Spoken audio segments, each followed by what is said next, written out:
Ito na naman tayo mga kaibigan. Yung nga huli, Linggo na naman. bago mo pagsamasamahin lahat. Ito na naman ang kawaling may sentimental value. Our dish for the day is, dahil linggo ngayon, puchero!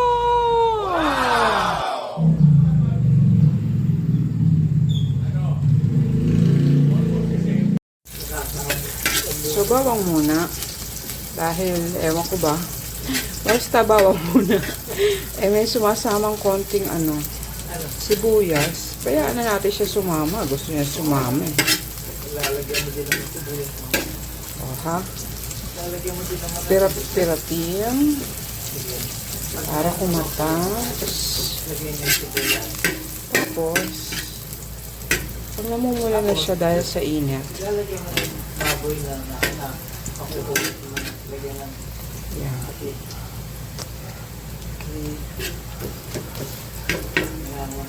Huwag na masyadong wala na mas sulit sa mapula. sulit. Kaya ang saya-saya. Nabawasan. Patis! Huwag patis!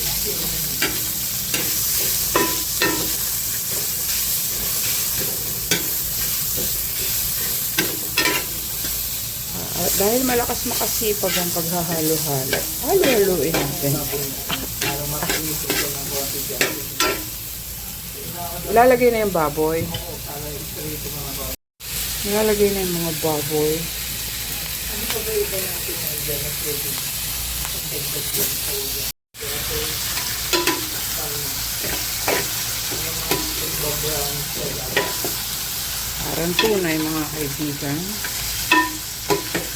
Ito na ang ating pork ng pochero.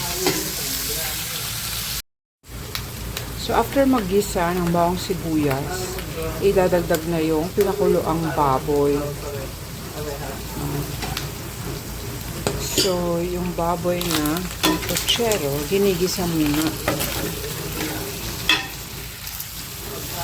Ginigisa.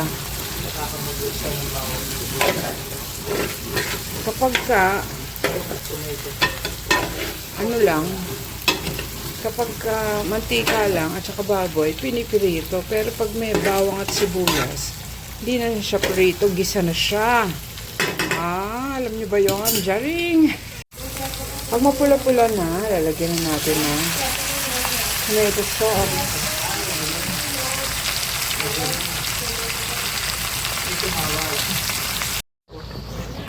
So, naglagay na tayo ng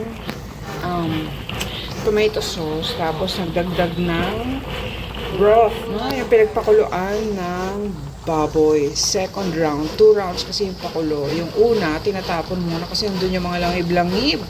Tapos yung second, ito na yon yung sinasali natin sa mismong pochero. So, nilalagyan ng konting sugar kasi walang sugar, puro asim at alat lang. So, kailangan merong sugar. Titikman ang Senorita Preciosa. Haluin. So, as you can see, this is a team project.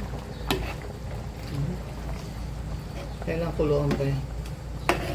Nagmumukha na siyang pochero, mga kaibigan. Dami naman. Konti lang. Yan.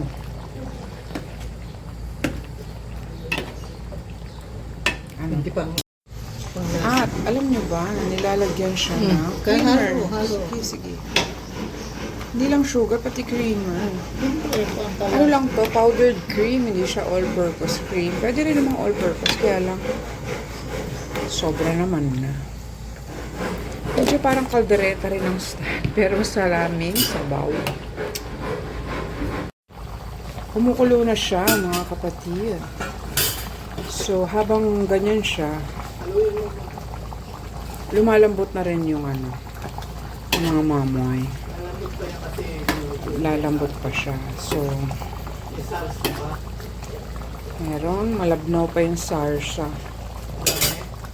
Malabnaw. So, ngayon naman ilalagay natin ang mga sabang! Wala. Magpahinga ka muna.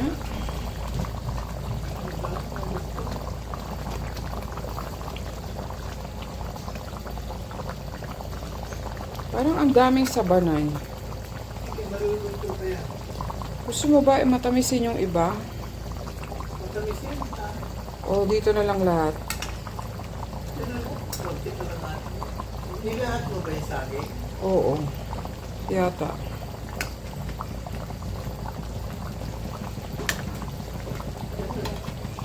Lahat dito na lang. Udog ka na. So, ayan po ang mapagpalang kamayan ni Señorita Preciosa. Naglalagay ng mga gulay. Ng puchero final, no? The final stages of cooking puchero. Last ang gulay. Sa dalawang gulay, between pechay at repolyo. Parang mas matigas ang repolyo, pero sabaw-sabaw na. Sabay-sabay na. Nilalatag mga kaibigan. So, inuna yung saba kasi sa tatlong non-pork, yung saba yung pinakamatigas ang ulo. May ulo ba yung saba? Ang saba ang pinakamatigas. So, inuna siya. Una siyang ilagay para lumambot-lambot siya. Ayan. Why? Eh, ang dami. O, tama na. Ano naman ito? Ano? Hindi buksan. Biscuit. Ano ba yan? Buksan. Okay. Hoy, akin. Dahil sa data privacy, mga pagkain lang ang kukunan natin, mga kaibigan. Kasi baka magbayad tayo ng TF.